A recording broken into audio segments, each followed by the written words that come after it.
What's up, strongest men, women, and children from blocks all around the world? I am my block's strongest man. And tonight we're going to have a special guest chiropractor who puts together the pieces of all our favorite strongmen and strongwomen, Dr. Todd McDougle. So I think Doc's actually going to be jumping on with us pretty soon. So in the meantime, what we're going to do is I'll let everybody who's watching know that this is a sponsored live stream. We're sponsored by our good friends at Garage Gym Life Media. I've worked together with Garage Gym Life Media in the past, and we got something in the works coming up in the future, which I'll talk more about when it gets a little closer. So just in the meantime, let's let you hear the founder, John, from Garage Gym Life Media, talk about what they're doing over there to promote garage gym culture. And if you like some of these contests that I've been involved with, you get to learn about the guys over at Garage Gym Life Media that are putting on a lot of them and making them possible. Home gym, especially if you're training by yourself, can be tough because sometimes you just don't have the motivation to go in your garage or your basement and get it done. And that's why we stream competitions every month on the Garage Gym Life Media YouTube channel. I'm John Greaves, the third founder of Garage Gym Life Media, and after 28 years of training in a home gym, I can tell you that there's some days when I just don't feel like training. And those are the days when I put on some sort of training video or other strength-related content to give me the extra motivation I need to get in there and get it done. There is nothing more motivating than seeing people achieving their goals at a powerlifting meet or a strongman competition. And that's why month after month, we provide that content to you right there in the comfort of your own home on our YouTube channel. Plus, we leave it up forever so you can always just throw it on in the background anytime you need that extra dose of motivation to get you going. And that's why if you're not already a subscriber to Garage Gym Life Media, I invite you to take advantage of this opportunity to add this powerful training tool into your arsenal, because I want you to succeed right there in the best gym in town. Thank you, John, from Garage Gym Life Media, for sponsoring this live stream. We really do appreciate it. Hey, Doc, how are you? Thanks for joining us this evening. So sorry for the late or the tardiness, guys. No worries. My fault. Totally my fault. So, yeah, we got world's strongest blacksmith, Tyler Haynes. He competes heavyweight, and he's been keeping me company. So if you don't mind, we'll let him hang out with us and ask you some great questions himself. Sure, why not? Awesome. So I really want to welcome Dr. Todd McDougle, the Strongman Doc. He puts the pieces back together for all of the great strongmen and strongwomen that we've been accustomed to and have seen on my channel, and many, many more. Doc, you're based out of the Indiana region, is that right? Correct. Awesome. And so I want to learn about the schooling. So how did you first get into chiropractic? And what's the schooling like? How long did it take? And walk me through that process. Well, basically what you're looking at, a lot of people think that it's a 3-year program, but it's actually 5 years done in 3 1/3 years. So it's pretty intense. You actually end up with more credit hours than a lot of the medical programs have. You can also specialize in other things after you get out of chiropractic college with continuing education credits, which are considered postgraduate. So that's pretty much a story. I mean, it used to be years ago, you didn't even need a bachelor's degree. And I think, these days, you're starting to see a lot of colleges decide, even for a medical degree, they want you to have a bachelor's degree. Just another way to make money, I suppose, right? Yeah, so it's like graduate school. It has prerequisites. Yeah. Yep. Yeah. Awesome. So how did you end up bridging the gap and going from chiropractic college into making the connection with strongman? Actually, you just had a guest on just recently, Chad Coy. And Chad Coy was my link many, many years ago. He actually came to me with a question after we got, connected back in 1998. He said, listen, he says, I love chiropractic. He says, chiropractic is the best thing ever. But he said, the problem is I always feel sprung immediately afterwards. And then it just seems like I've got no power, no strength. And so I told him, I said, you want to experiment with some stuff and see what we can come up with?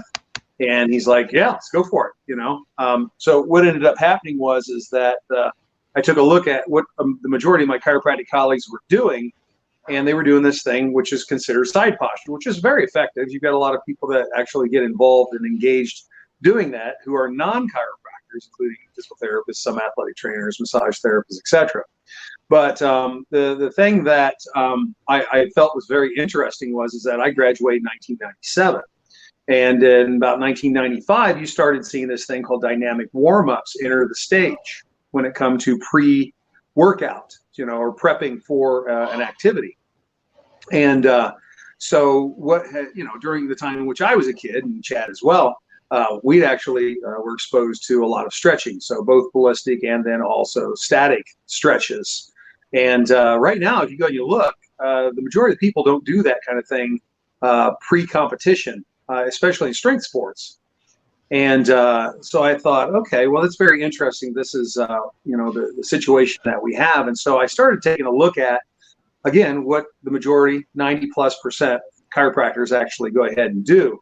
They put you in a side posture position, which is actually, if you look at it, it's a stretch, isn't it?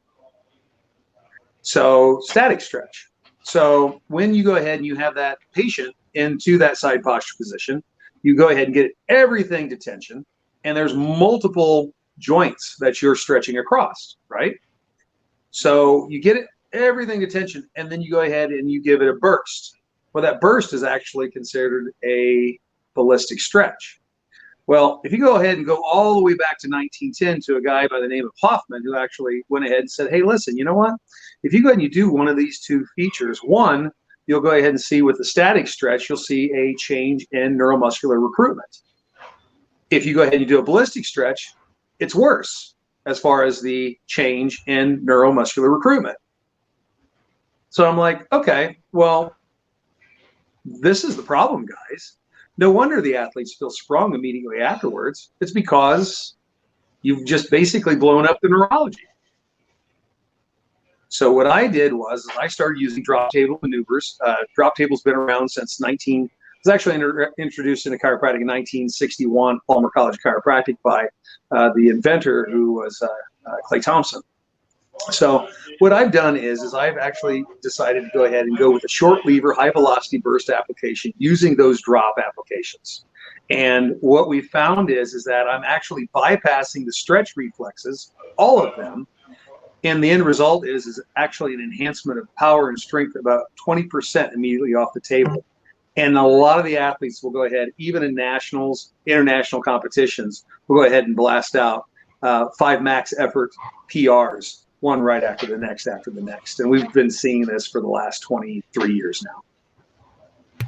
That's amazing. I mean, in terms of that stretch reflex, both for static and ballistic stretching, isn't it contraindicated to stretch cold? Like, shouldn't you be warmed up before you stretch? So isn't that another good reason to bypass that reflex, or am I off base there? No, I mean, I think it depends. It really is based upon, I think, the athlete personally. If you go ahead and you have a swimmer, swimmers typically tend to be loose, tend to have a lot of stretch, a lot of flexibility. So I think the tissue application is going to be different. When you're looking at strength sports, you want to have that tension or that tightness. It takes a long time for an athlete to get, hard, so to speak. You know what I'm saying? As far as getting the ability to go ahead and maximally recruit for maximum power and strength. So I guess the crux of this is that, even though in chiropractic college, we were kind of told all chiropractic adjustments are all equal, I think that's kind of bogus. I think really it should be sports specific. I think you need to apply the application based upon the individual. And there are a wide variety of chiropractic applications, but what I found is that the application I developed while practicing with Chad Coy as my guinea pig crosses all areas, all boundaries, all sports. And the neat thing is I've been able to go ahead and take what I've learned in strength sports, and then of course also taking what I've learned in the clinical setting where I do comparative analysis with radiographs, aka X-rays. What I find is that the combination has been beautiful for people who've got, conditions such as scoliosis, conditions such as post-surgical hip replacement, people with rods and screws in their back, people with plates in their neck, people with artificial knees, those kinds of things. So it's been a beautiful marriage, strongman, and then also the clinical that I've seen in my basic patient base. And I think the patients, the athletes, they teach the doctor how to be a better doctor if the doctor listens.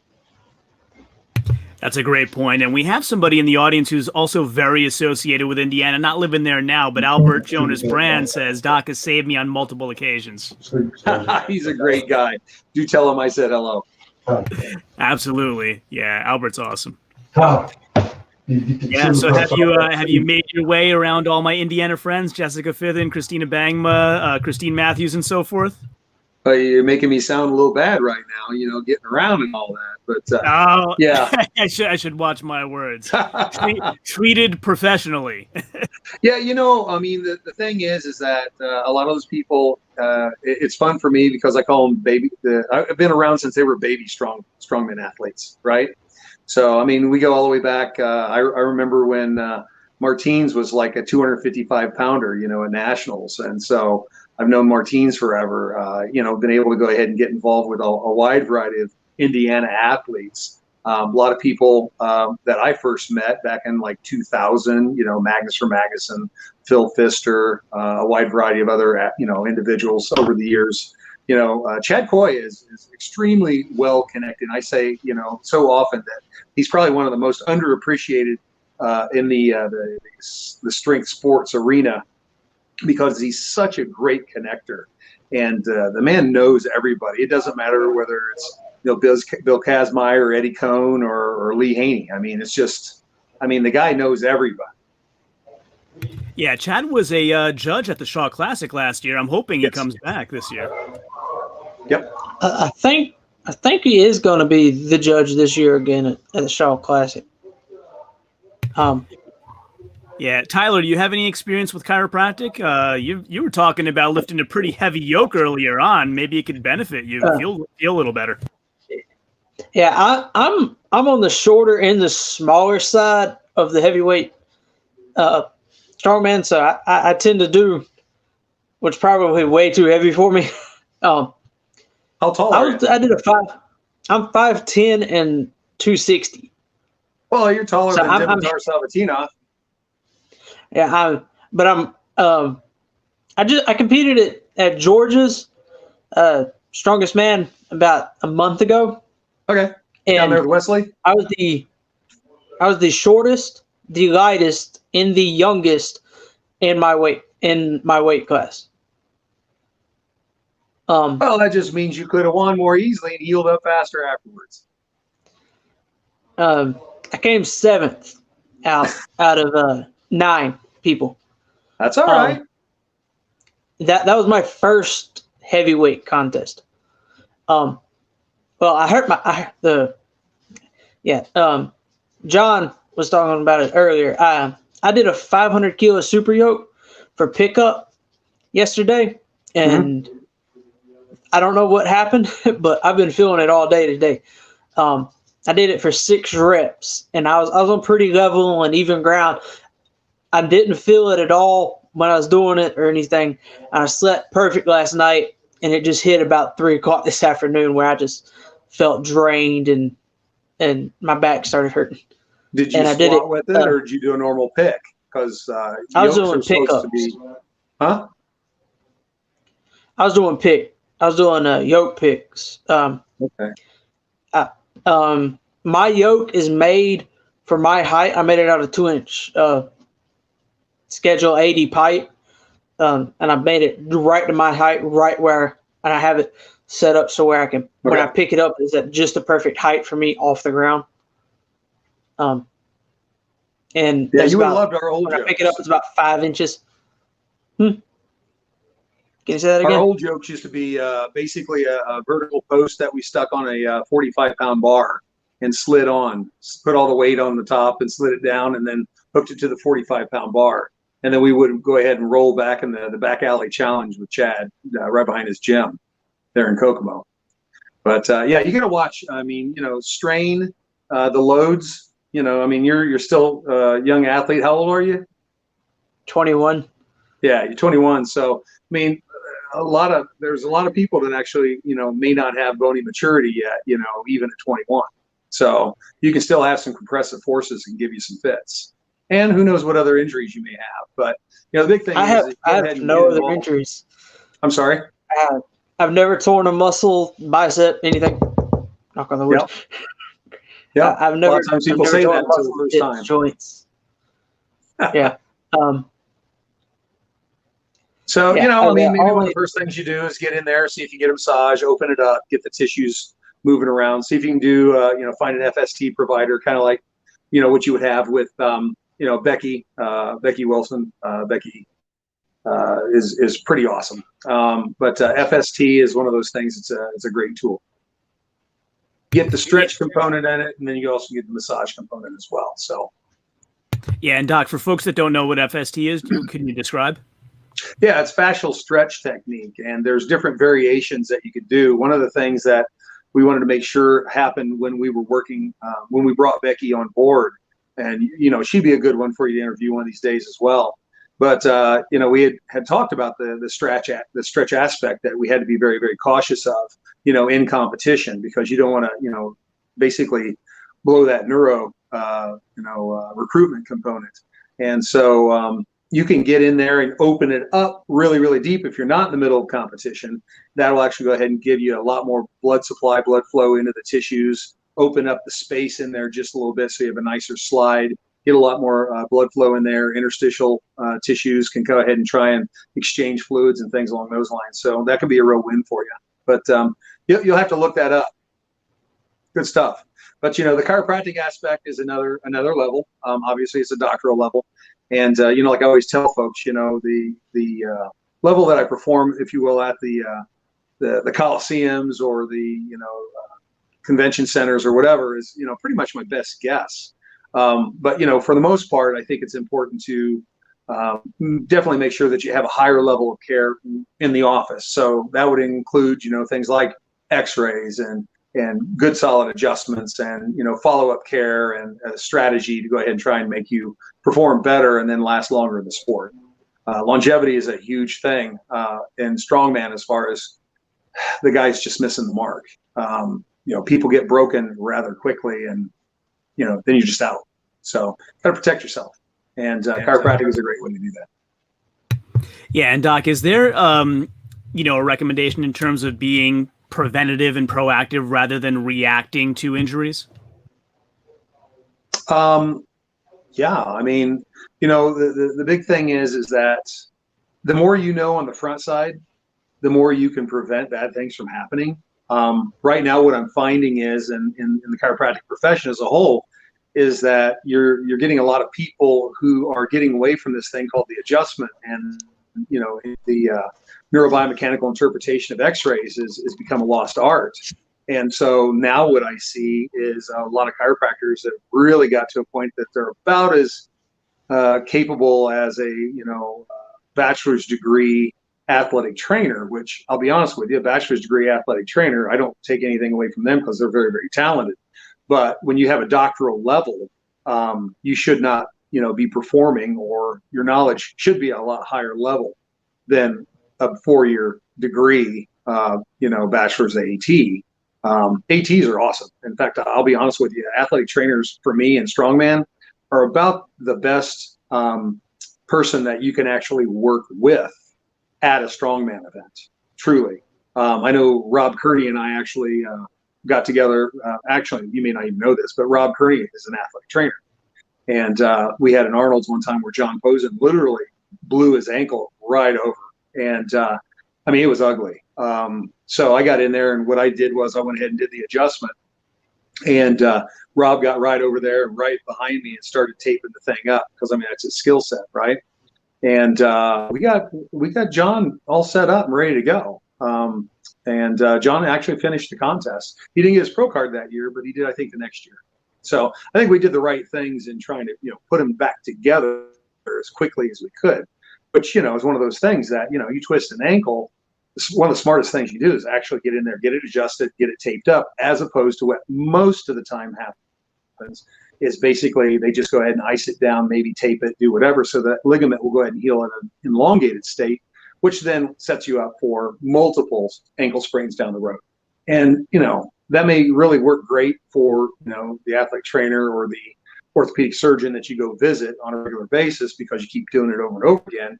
But it's really not that practical for the athlete and can be really damaging long term. So, you know, the chiropractic doc is worth his weight in gold if you get the right guy. or down. Yeah, I've been. My little sister has a lot of ankle issues and knee, and I found a thing that I wear a lot for when I'm doing walks. It's a little ankle brace. It's plastic. I saw them a lot on Facebook, and I find that they really help me for moving events when I'm walking and running for yoke and frame and farmers. The other thing when you go and you talk about ankles, is that a lot of times you'll find is that they're either high arch or a flat foot. So that's one of the first things you need to take a look at. There's also this new product out for people who are having issues with ankle strength, foot strength, and I think it's called the WECK method, W-E-C-K. And I actually went ahead and ordered some. I want to try it out, see if I can do something with it. But trying to make sure that you've got your body in as neutral position as possible is, I think, always important. A lot of people will go ahead and think that, when you go ahead and put orthotics in, for example, it should be 100% correction. Well, after you kind of, maybe 12, you're pretty much done, as far as that's concerned. As far as I think the ability to make a significant change. So at that point, though, I mean, a set of cheap orthotics, just go ahead and increase the arch, try and center up the ankle. Can take a lot of stress off the arch and the ankle itself, the knee, and then of course, the IT band, and then all the way up into the SI joint and then L5. So those are called kinetic chains, right? Each leg is its own kinetic chain, and it goes connectively right up into the hips there. So that may be something for you to take a look at,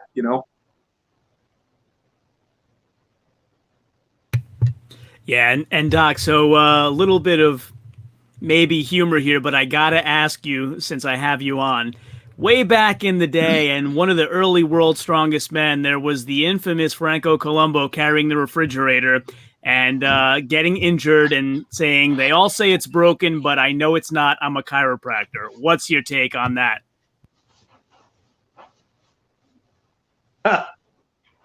Well, I mean, yes, he was a chiropractor back then, and it may not have been broken, but it was pretty daggum damaged, right? Yeah, Franco passed away a couple of years ago. I think he was in Italy, and I think he had a heart attack is what happened. But what a superhero. The guy was super short, nice fella. That was the wingman for Arnold Schwarzenegger, of course. But he graduated, I think, from LACC out in California. I don't know if it was called that then, but no, I've actually had friends of mine who went to see him as patients. Oh, that's awesome. He was incredible. He weighed what, like 185 or something? And I think he had a 700-pound deadlift back then. Yeah, hard to say, but didn't have very far to go, right? Hey, I'm only 5'8", and that doesn't help me any. I don't have a 700-pound deadlift. Well, you're still baby strongman, so you'll be all right one day. Yeah, I'm a little old for being baby, though. I'm going to be 46 in November. I better get going. Yeah, well, about I think I was 36 when I first started tearing muscle, and I decided, I probably should back way off. Fair enough. Now I'm going to be 56 this year, so at this point, no thanks. There you go. Speaking of ages, if you look back at your childhood, did you ever see yourself doing this? What did you think would be your profession when you were growing up? Actually, I thought when I grew up I was going to be a police officer, and I actually was for a short jaunt, and elected to go ahead and try and continue on and get into the state police, and so took a hiatus from the one department and ended up going to work part-time as a supervisor for functions in a foundry. And that's where I injured my arm and was stuck in a machine doing a real-life Viking hold for about 8 minutes while two rollers going 30 mile an hour, about the size of 55-gallon drums, were trying to suck me in and through. So that, Ow. it didn't stop me, I guess, long term, because obviously I got involved in the strongman thing, and actually was one of your first disabled strongman athletes. Yeah, I was reading about that on your Instagram. Do you want to go into the disability at all? You don't have to if you don't want to. No, it's kind of, apropos. I mean, I just got back from Ohio. We had Chris Vaccio actually put on a America's Strongest Disabled Athlete competition for men and women. And this year I actually was the sponsor. He had some great pro belts that we put together. And so was able to go ahead and participate with that, adjust, some of the athletes. A lot of times we'll go ahead and we'll get some of those athletes that, may have a wide variety of different things in them, especially if they're post-military. But for me, I mean, I had my arm stuck in a machine for 8 minutes. It was grinding me, trying to pull me, like I said, into the machine. I had actually grabbed onto an upright, and I lost a major portion of my bicep. I'm missing my entire brachialis, some of my tricep, destroyed my armpit on the right. So I say 50% a year in deodorant. So there's an upside. But I ended up having a flat transfer out of my right side or my left side. That failed, so they ended up cutting the other lat out, and went ahead and helped rebuild the arm, and ended up actually taking a great saphenous vein out of my right lower leg, putting that in my arm as well. And so it was a long recovery. I was able to succeed, I guess, if you will, in spite of the fact that they did offer me $12,000 to cut my arm off at the elbow, and then give me a lifelong disability check is what they told me I could do. And I just think, you go back, and there's a lot of people that may be suffering, with a wide variety of different injuries, but, if you let it beat you, then that allows so many opportunities in your future to just evaporate. And could you imagine if I had just taken that check, how much I would be missing? I mean, like this experience right here with you guys wouldn't happen. That's very nice of you to say, but we are the beneficiaries of this experience for sure. So is it, how functional is it? Is it close to fully functional? Well, it straightens out about as good as a dog's hind leg, I guess you can say. But, at this age and at this time in my life, my focus is now just doing a great job for the strength athlete community as best as I can, right? But, this never kept me down. I mean, I had a 500-pound deadlift for 20 reps. Strength-wise in my legs, I was, after I do that, I'd go ahead and do hack squats with about 1,500 pounds, and then I go ahead and go and do 2,000-pound leg presses for 20.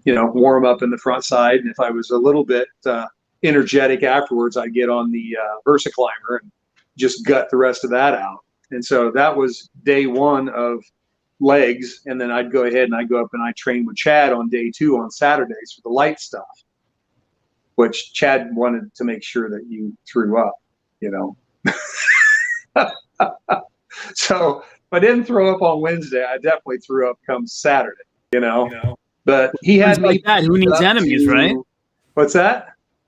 I say with friends like that, who needs enemies, right? Yeah, I tell you what, there's a lot of really great experiences with Chad Coy in the hall, that's for sure.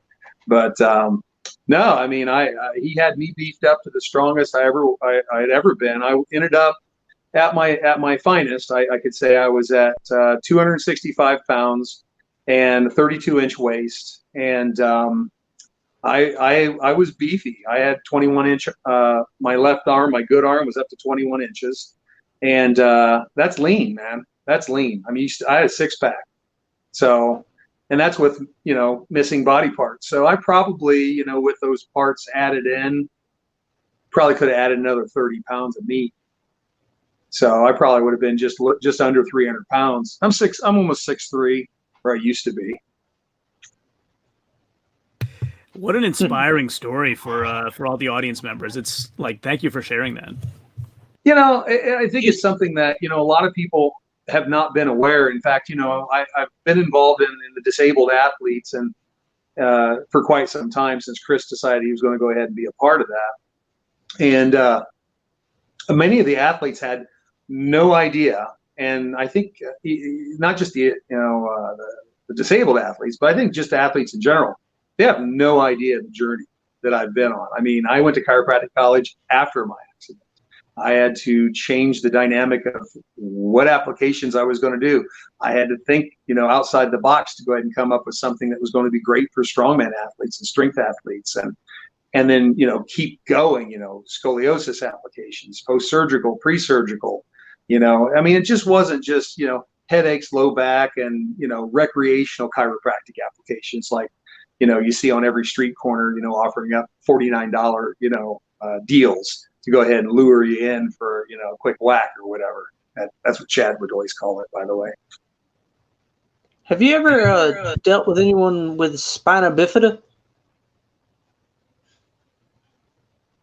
I didn't understand. I couldn't hear. It sounded like Snoopy's teacher, or I'm sorry, Charlie Brown's teacher. Try it again. Have you ever dealt with anyone with spina bifida? Spina bifida? Is that what I heard? Yes. Yeah. I mean, spina bifida occulta. The occulta is basically where you have a slight opening that the contents didn't spill out. But spina bifida as a whole is when the contents typically spill all the way out of the canal, the vertebral canal, and spinal cord canal. I'm trying to think. We had one athlete there that had spina bifida. Yeah. My brother has a form where his lower 4 vertebrae are fused together and they don't bend. He can't bend at the back and in the lower back. So he bends in the upper back and he can't bend from the hips. And I can bend from the hips, but I can't bend from like the middle of my back. Well, I mean, in cases like that, I mean, there are certain components, if you got neurological issues, you got reduction of motion issues, you have pain issues. Those are all reasons to go ahead, along with postural issues, to go ahead and take a set of x-rays and see what you got in there. So, I mean, the amazing thing to me is to go ahead and hear how many chiropractors aren't going in and taking x-rays any longer.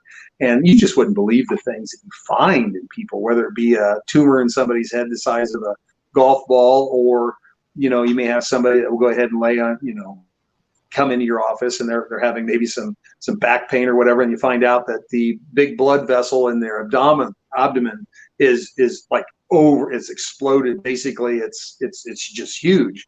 So there are aneurysms and things along those lines like that you'll end up running into that could be very, very problematic. So yeah, I think the chiropractic profession is going the wrong direction right now. So if you're having lack of function, you need to have a set of pictures, and you need to have them done standing up, so they can kind of get a better idea as far as what's going on in there, and then how your posture is affecting it, or your flat feet, or your high arches, or the internal rotation one side or the other. I mean, there's so many dynamics that people just don't know. There are athletes that I'll see that are in their mid to late 30s that went through entire programs, either professional or they've gone through collegiate programs that have never identified some very significant findings. And when they get hurt, that's when they come to me, and then I find them. So I mean, we've got people that are calling me right now. I mean, I've had folks from Delaware last week. I got a guy from Spokane, Washington, who's wanting to come out to Indiana. I've done consultations in Slovenia, Sweden, Norway, Australia. I mean, all across the planet, UK.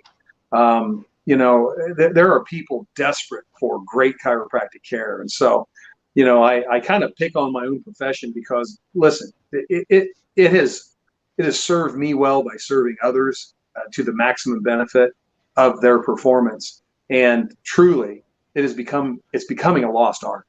Becoming a lost skill, and we're not sharing it like we really should.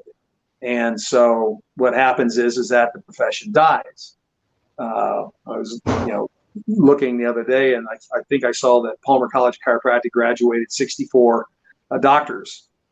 Well, when I was in chiropractic school, we had these things called trimesters, so there were three periods, if you will, per year. each of those periods had anywhere from, I don't know, 225 to 270 students per trimester. Okay, compare that to 64, and then you go ahead and you couple that with the fact that a lot of the young doctors really don't know how to adjust. A lot of them are coming out and they really don't know much about, like I said, other than generic rehab. And it's kind of an embarrassment, I think, as a whole. And it's sad because it's costing these young doctors $300,000 to do this. So I'm saying this out loud for everybody here, and I'm going to really make some people not very happy right now, but don't care. Because, to me, there are a lot of people not getting help right now. And unfortunately, they're having to travel a long doggone way to see me so that I can. And they shouldn't have to. Yeah, for sure. That's really a shame. But I will say, next time you're in Australia, you need to visit my good friends Camila Foganyolo and Carl Sherry, the lightweight standouts. I'm sure they would love to be adjusted by you.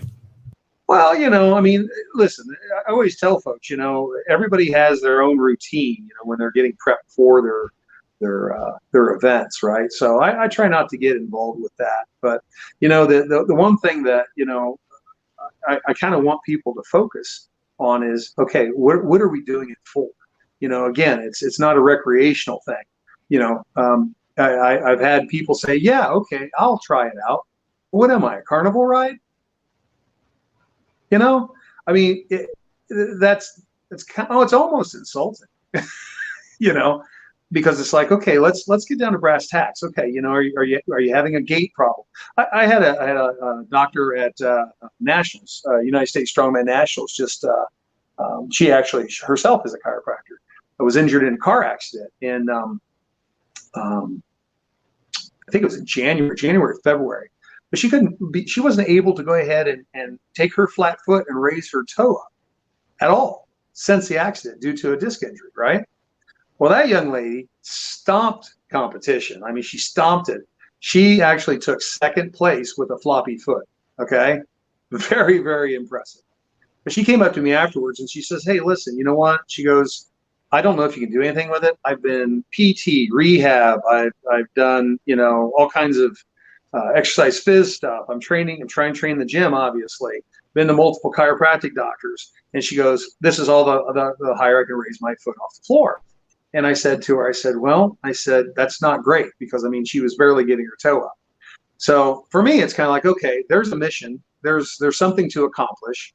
Let me see what we can do with that. And so that's exactly what we did. We went ahead, we got to work. I stayed away from the area of compromise that was going on. And immediately afterwards, after I got through adjusting her, she was able to move her foot in normal range of motion. She was stunned.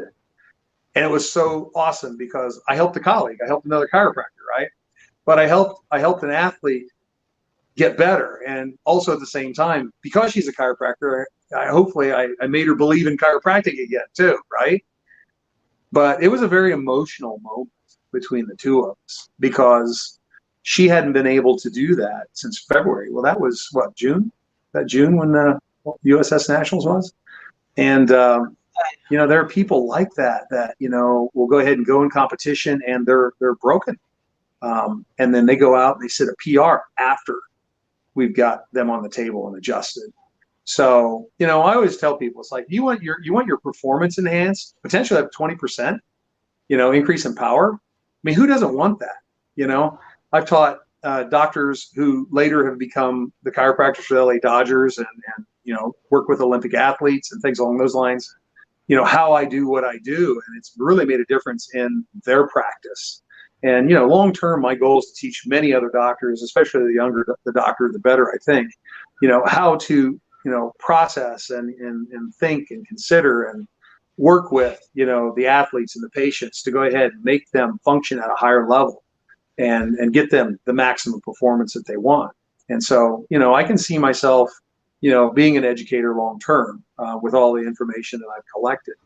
And there are a lot of naysayers out there. They're like, oh, I can't believe that. Well, you know what? Proof's in the pudding. Been doing it, like I said, 23 years in strongman. I've been doing 24 years this year in chiropractic as a provider. That's it's hard to argue with success because the athletes, the patients, those are billboards, you know?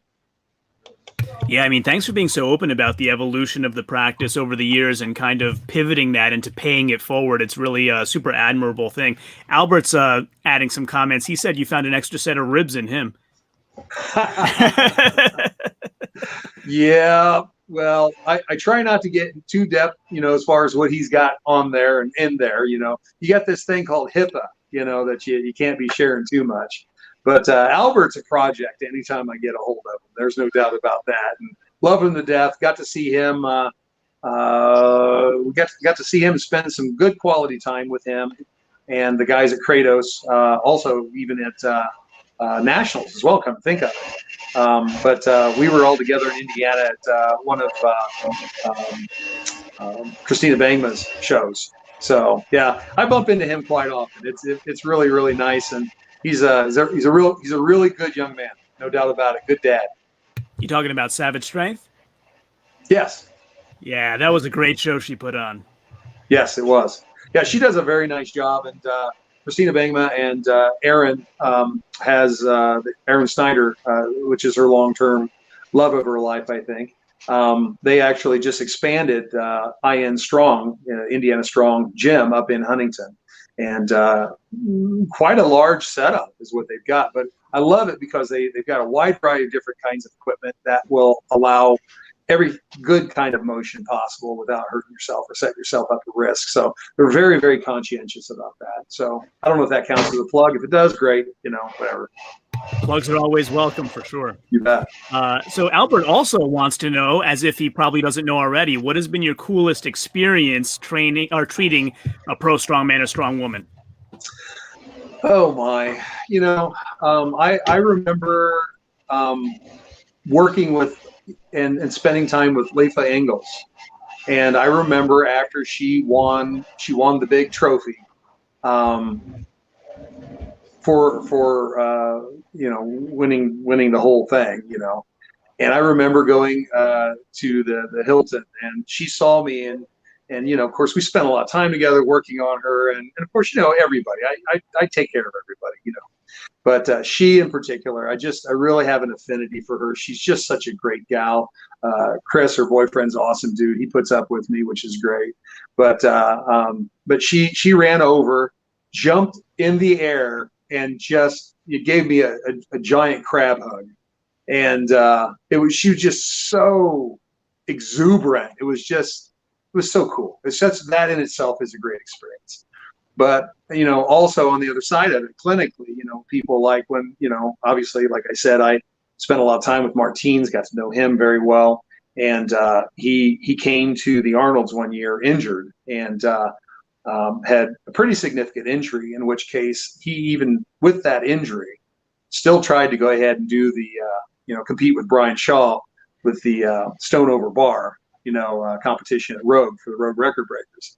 But that whole competition was me trying to keep his neurology open to that arm, and it was scary. It was really scary, and he and I had, you know, a very, very long talk, and I think, you know, since he's done exceptionally well, but and I'm not trying to get too into details with it. Obviously, that's his you know, information, but no, he really is a young lion, and so I absolutely adore my buddy Martins. He's good people, you know. But then too, you know, working with Brian Shaw and working with Brian a lot. And of course, you know, it's interesting because a lot of people are like, well, you know, why don't you just pick one, or why don't you pick one federation, or why don't you pick, you know, just do one thing? And it's like, you know what, I'm the strongman doc to everybody, and so I don't go federation. And the politics in the sport, you know, that's a difficult thing to do when you're straddling many fences. And you know, you love everybody. It's funny, I've known everybody that, you know, when they were married, when they're not married, when they were getting along, when they're not getting along, when this person was sponsoring, or when, you know, the other person had come up with a new product, or whatever the case was. But you know, I had been offered a position in which I could actually, you know, be hired by one strongman, pro strongman athlete. I said, I can't do that to the rest of the guys. They're my friends.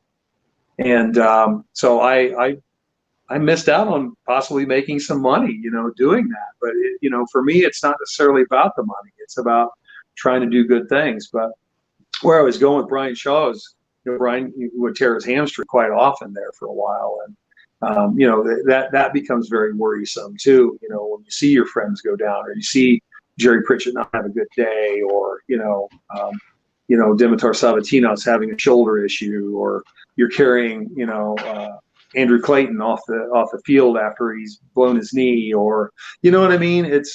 There's so many things like that. I had a young man that blew his kneecap off down in Georgia at the Lee Haney event one year. And then just watching, the EMTs just go ahead and just try and, pick somebody up and put them in a cart without consideration of, some very, very important details, like blood flow into the lower leg, like making sure that you don't have the tibia slide back onto the vascular and the neuro, making sure that the athlete's not moving around so the muscle doesn't ball all the way up. There's a lot of factors like that. People getting crushed, with an axle, or, there's a picture of Seamus McNally on one of my books where he literally had toes under, crushed by an axle. And I actually put that on my book, one of my books. So I've seen a lot of really crazy things.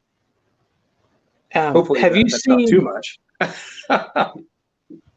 Have you seen where, I think it was at a Giants Live or a contest where a guy was loading an Atlas stone onto the ring and he collapsed backwards with it? And it was that an IFSA? That might have been an IFSA show, because back then they'd have the rings. I don't know. You know what? I'll be honest with you. I've been around. I've seen a lot of footage. I don't remember what what did what and when, and I mean, if I was there, then yeah, but I don't remember. I mean, I've seen people pass out when those things get above the nipples, so to speak, and just watch people just boom, drop right on over, right? Yeah. So I hate doing that episode. I don't know. Yeah, I just want to underline what you said earlier about Leif Engel. She's been on my channel, and she is a sweetheart. Very giving with information, too. I learned tons of circus dumbbell technique from her that I just use a fat grip on a normal dumbbell in the garage, but always remember her tips, and Anthony San Lorenzo, too. Great tips, trying to make sure my posture is correct when I'm trying to do circus dumbbell. But yeah, she's super sweet and super smart about strongman and very giving with her information. Yeah, and she's just awesome. But I've been fortunate enough to get to know people like her. But even further back, Jill Mills. A lot of people don't know Jill Mills is from Indiana. She's from Columbus, Indiana. She lives in Texas now. But I've seen Jill do some amazing things, in competition. Another person, Kristen Rhodes, she's still setting records. At the 2020, she actually is, she just goes after it. Andrea Thompson out in the UK, I absolutely love her. Farah, love her too. Kiki out in Norway, she's awesome. Donna Moore from York, what a great gal. And just to be able to just sit down and just have a nice chat with these ladies, it's awesome. Lydia Gecko, she is on the bobsled team for the Olympics. She was in strongman, or the strong women over there at the Arnolds. So just seeing people kind of come in the sport, come out of the sport. I'm sad to see them come out of the sport. I really am, a lot of times, but sometimes nobody in particular, but sometimes you end up with an injury, and then you're just you gotta kind of rethink things a little bit and say, okay, what am I here for? I injured my knee, for example, in my first strongman contest in '99, and I thought, I'm probably never going to be world's strongest man, so I think I'll do something different for the sport. And so there's a lot of parts that a person can play, whether it be, training, or, being the extra weight on the side of a yoke. I don't know. There's lots of positions a person can play, right? I think you're muted. Sorry. Yeah, I'm with you there. I'm never going to be world's strongest man either. So I set attainable goals. I became my block strongest man and try to bring more attention to the strongman community as a whole and, just get more people interested. So that's the part I play. Yeah. And I think that's, my goal long term is to have multiple doctors of chiropractic trained in the appropriate measure for strength sports. Like I said, I've been in it for 23 years. The reason I'm still here is because I haven't found the right people I can trust to pass the torch. And there are a lot of people out there that are still doing side posture applications in the middle of strength sports. And my hope is to share with everybody that if you have somebody do that at a contest, you stay as far away as you can from them. One of my buddies, Johnny Wasisco, he actually got a side posture maneuver done at a major competition. And I mean, it really, really messed his back up to the point he was antalgic, which means basically you're crooked, kind of like Gumby got run over by a truck and, you were sideways. And he finished out his contest crooked like that because somebody that didn't know how to appropriately treat. It just was frustrating. Yeah, Johnny's a great guy. Johnny's here in my state of New Jersey, and we had DM'd a little bit, and he's like, yeah, come train with me anytime. I don't know if he's still in Russia competing or if he's back, but yeah, Johnny's a great guy. Johnny Waz is that's my buddy right there. I love sitting around and just, chit chat. And I think, that's the thing in strongman in particular is, and I say strongmen are my people. I'm a little rough around the edges. I'm not the refined, snooty, doctor that, will put his lab coat on and try and, dazzle you with all the knowledge and all the big words that I can toss out there. To me, it's about, practical applications of what it is that we know and how to go ahead and maximize the performance to benefit the athlete. So, anything, beyond that is BS. I mean, it really is. And so, being able to sit down with Johnny and many of the other athletes and just have a conversation and just be yourself and, talk raunchy or whatever the case is, I mean, I'll be honest with you, the girls are the worst. I gotta say though, I mean, Jessica Fithen has a reputation for being raunchy. She wasn't raunchy at all with me. She was just super cool. I think, what's happened is the personification that has been created on social media about her. I'm like you. I absolutely adore Jessica. I remember her when she was brand new. Remember when she was learning how to do the log. I used to watch her do it. And then to just see her grow and grow and grow. But, the thing is, though, is that, and it's really, I think, very unfortunate for a lot of the female athletes to have so many people who are just themselves raunchy, sending them stuff. I mean, whether it be, her, Haley Randall's a target. A lot of the girls are targets of these, I don't know, scumbags, for lack of better, description.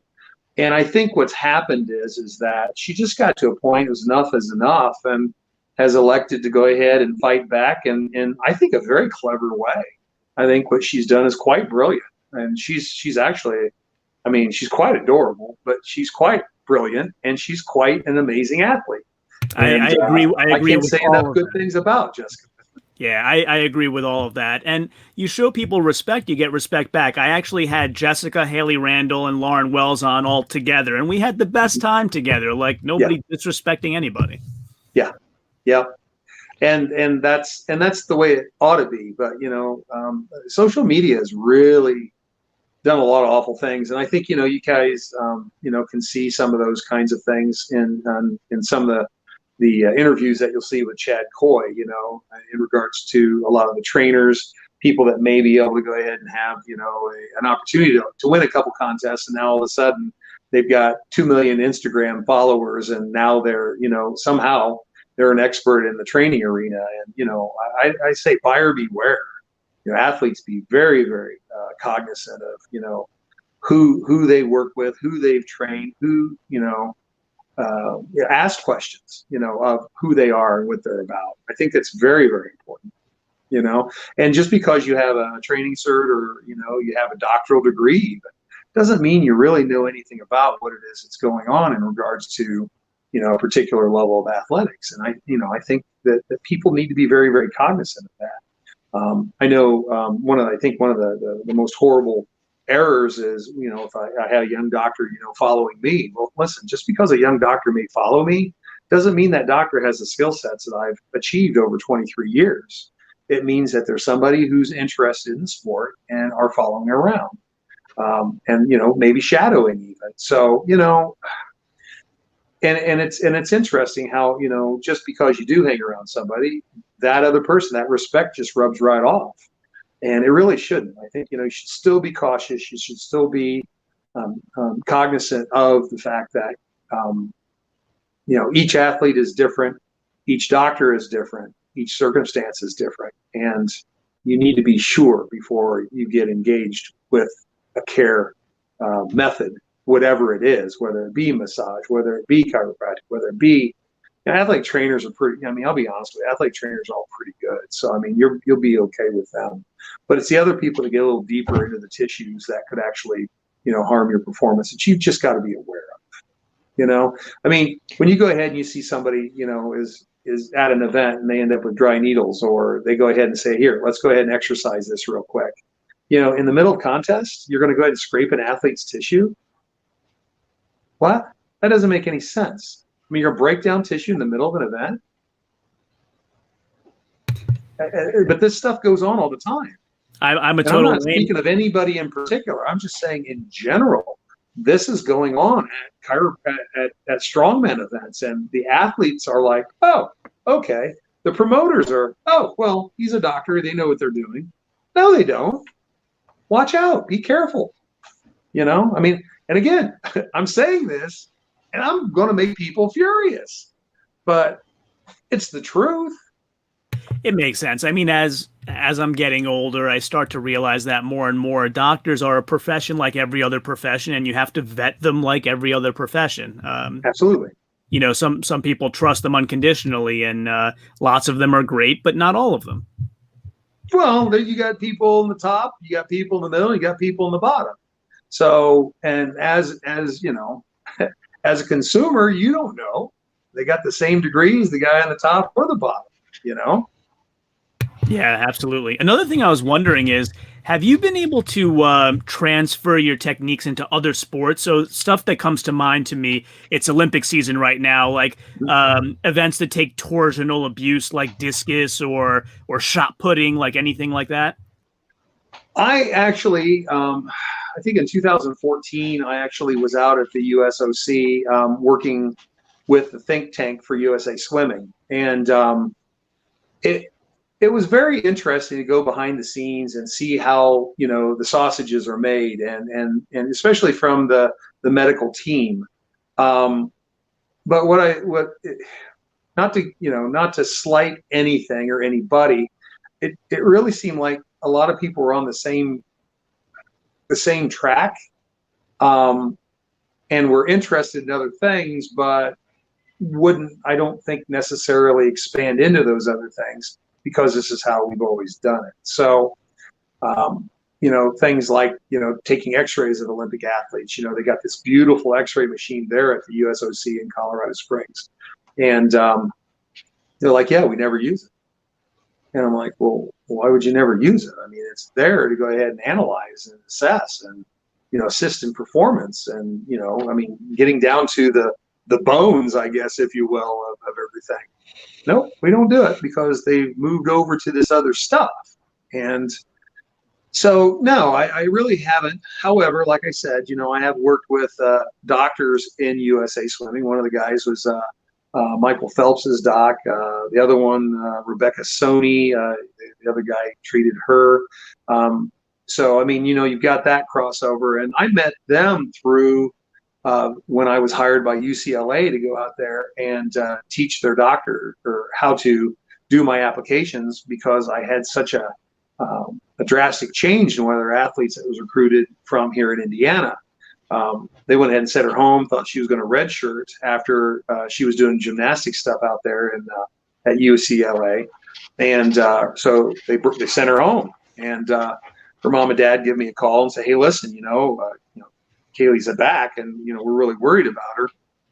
And I said, "Well, I'm going to a wedding, so I was going down to Kentucky, so I said I'll stop by on the way through." So went ahead, took a look at her, and did what I do. I mean, I've had previous X-rays on her, which is, I think, highly beneficial. I was able to go ahead and interpret what was going on with her. Did the adjustment. She felt tons better immediately. And I used a portable table, same kind of portable tables I take to nationals or worlds or wherever, right? So on the way back, I went ahead and I checked her out again and said, okay, let's go ahead and do some finishing work. I mean, for the most part, she responded good. She was in good shape. They're going to put her on a plane in the next couple of days. So that's what they did. They put her on a plane. So a couple of days went by, and I get a call. Almost, it was just really unusual, but it was the athletic trainer for UCLA gymnastics. And she had been there, I don't know, 25, 30 years or something like that. And she says, "This is Dr. McDougle." I go, "Yes." And she said, "Hey, listen, I have a question for you." I go, well, go ahead. And she said, I've been here at UCLA gymnastics for like 25, 30 years. And she says, "What did you do to Kaylee?" And I go, where are we going with this? So I'm like, I don't know where she's heading with this. And I go, well, I did a proprietary method of adjusting on her to go ahead and get her ready to go back to see you. Why? What's the matter? She goes, "I've never seen an athlete recover." She goes, "She was basically out. And she came back and blew our doors off with power, strength, and finesse. I've never seen a recovery in 25, 30 years like that." And so I was hired by UCLA to go out there and work with Michael Phelps' doctor. And then I met another doctor by the name of Eric Blum, who is in, I never remember the California town where he's at, but basically he's out there. And, Brian really wasn't really interested in it, but Eric was really interested because he was also in private practice. And so Eric took a lot of those things to heart and later became twice, I think, the chiropractor for the LA Dodgers.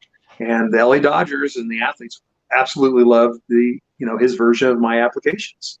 So, it's kind of a long answer, I guess, if you will. But I have expanded out beyond strongman, whether it be a swimmer, whether it be a rugby player, whether it be soccer, baseball, whatever, all of them, But the beauty of this application is the fact that this technique actually crosses everything, including, like I said, pre and post surgical patients in-house. That's a great answer. Thank you for all that. I appreciate all the crossover stories. You mentioned Rebecca Soni. I think she's from New Jersey too. I remember the Olympics where she set the breaststroke record. I was out of my seat. It was wonderful. Isn't that wild? Yeah, she's like itty bitty. I think she comes like under my armpit. She's just a little itty bitty thing, but she's a sweetheart. Yeah, isn't that awesome. Just amazing though? I mean, again, I go back to thinking, okay, I had the opportunity to be disabled the rest of my life, have my arm cut off, and sit on my butt at home eating Cheetos, right? And look, instead, I went this path.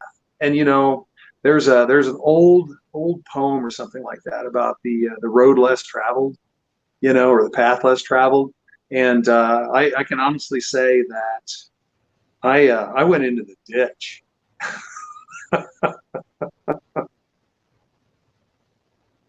I mean, what a road you've put yourself on, though. What incredible stories. We're going to have a part 2 to this interview, I think, because you have so many great stories to share. Well, I think after you edit everything and you go and you look on there and you say, oh, my God, I've been on here for how long now?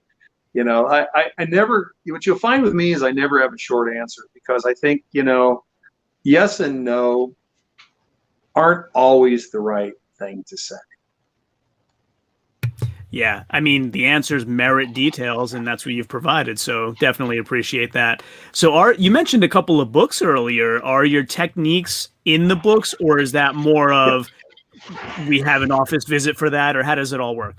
Yeah, I had a cervical text, and then the comment that I got was it was too intense, too detailed. Shocker, right? But if you ever want it to be at the college level, you have to have all that data. You have to have that information, right? Even though I think a lot of it's overkill, especially, when I have a lot of the young doctors come up and they look at it and they watch and they say, okay, they teach this technique here. And I go, well, all you need to really do is this. And they're like, that's kind of brilliant. I go, well, no, it's just simple. I mean, why make a mountain out of a molehill? Again, it's kind of one of those things about, chiropractic is complex, don't get me wrong, but I think you can make it too hard too, So what I ended up doing was, I think, in the first text was I made it too hard. And so I went ahead and I really dummied it down for my sacropelvic applications. And I'll be honest with you, I mean, low back, hips, kinetic chain deformities, all those things, all are pelvic dynamic. I mean, you go ahead and you go back to the ancient Chinese, they talk about qi, where's it come from? It comes from that midsection, And so I truly believe that the pelvis is one of those underappreciated applications. And so I ended up dumbing down, writing a book, and I've got other texts to write, but also that could go along with seminars and online subscriptions and things along those lines that hopefully down the road, once I get my team put together, I'm going to be able to do that. Yeah, if you ever need help promoting them, I'm very happy to do that. Are those texts collegiate texts, or are they available to the masses if we want to buy them? No, I've got the one. The one is only 60 pages, and then I found out that I had it. Somebody edited it. And apparently, one of the guys told me that I've got 2 duplicate pages in there. So I guess that means there's only like 58 good pages out of 60, right? But happens in production, right? But no, it's on Amazon. And it's a doctoral text, right? I mean, I'm not necessarily going to try and sell masses of them.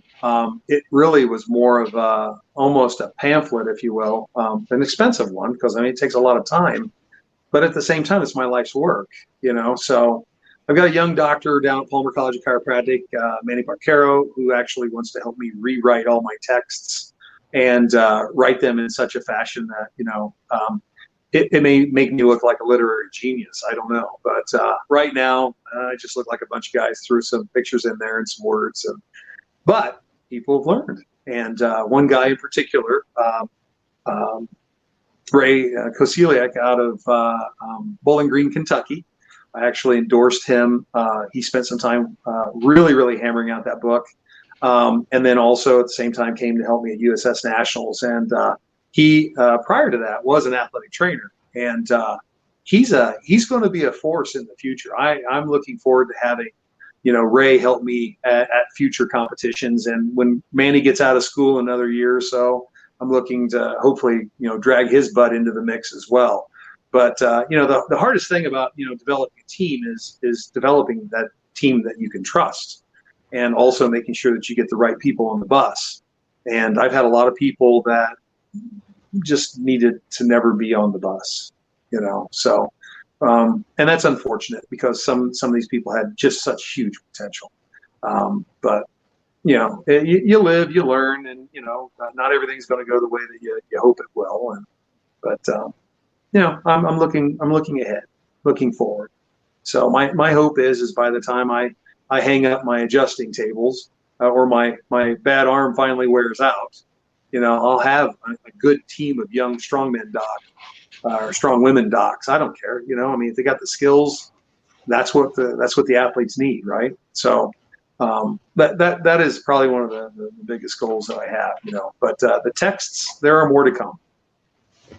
Yeah, definitely shoot me over the links. I'll add them to the description below.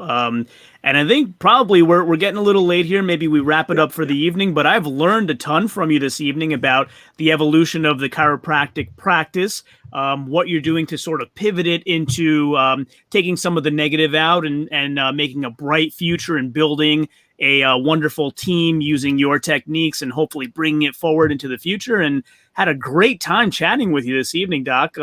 Tyler, thanks for jumping on and contributing to the conversation and asking some very great questions as well. And Doc, anything else you want to promote? Have any events coming up? Anything you want to talk about before we jump off for the evening? Well, I mean, we've got OSGs coming up. I don't know about the Rogue Invitational at this point.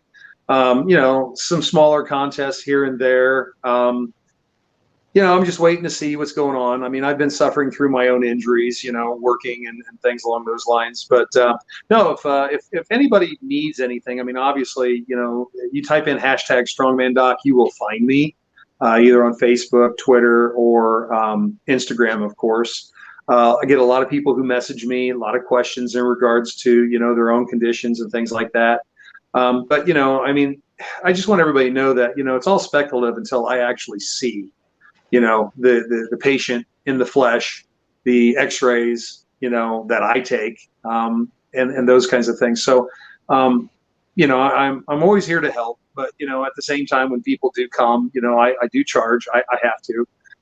I pretty much volunteer every time I go to an event. So, and I think, that's another thing too, that I want the young athletes to realize is that, I'm an old guy there to help, and I'm going to try and make them perform so much better. So be patient with me and allow me the opportunity to take a breath when I need to. I think that's important to take note of, because I'm finding that I'm just not as virile as I used to be as a young fellow. But no, please, take a look at our website, inchiropractic.com. Peruse that. There's less videos and things along those lines than there used to be. But I just need to go ahead and update some of that as well. But the information is still very, very solid for anybody who's a consumer looking for help. And there's a lot of things that are being medically treated that people are getting nowhere on, that may be chiropractic problems, and the right chiropractor gets involved. And there are great chiropractors. I mean, it's all across the world. There's many, many great chiropractors. So please don't, interpret, me beating up on everybody, because there's a lot of talent out there. But, buyer beware, and make sure that you go ahead and check them, thoroughly, and make sure that you're getting it, exactly what it is that you need, But other than that, like I said, McDougle Chiropractic Methods on Amazon. I don't know. That's about all I got, guys. Yeah, I'm definitely going to check that book out for sure. Thanks for jumping on, Doc. We really do appreciate it. Dr. Todd McDougle, the Strongman Doc chiropractor. We had a great discussion today. You've really educated me and my audience, and I want to thank you again for jumping on, and we got to do it again soon, maybe after OSG. Be more than happy to do so. And sorry, I'm a little long-winded. But like I said, there's no such thing as a yes or no, I think, a lot of times. So long-winded makes my job easy. Thank you for that too, Doc. All right, well, take have care a great of yourself. evening. It's so good to be on your show, and thank you for the invite. And like I said, if anybody needs help, just send me a message. Will do. Thank you. So have a great evening, guys, and we'll do it again soon. Take care. Great evening.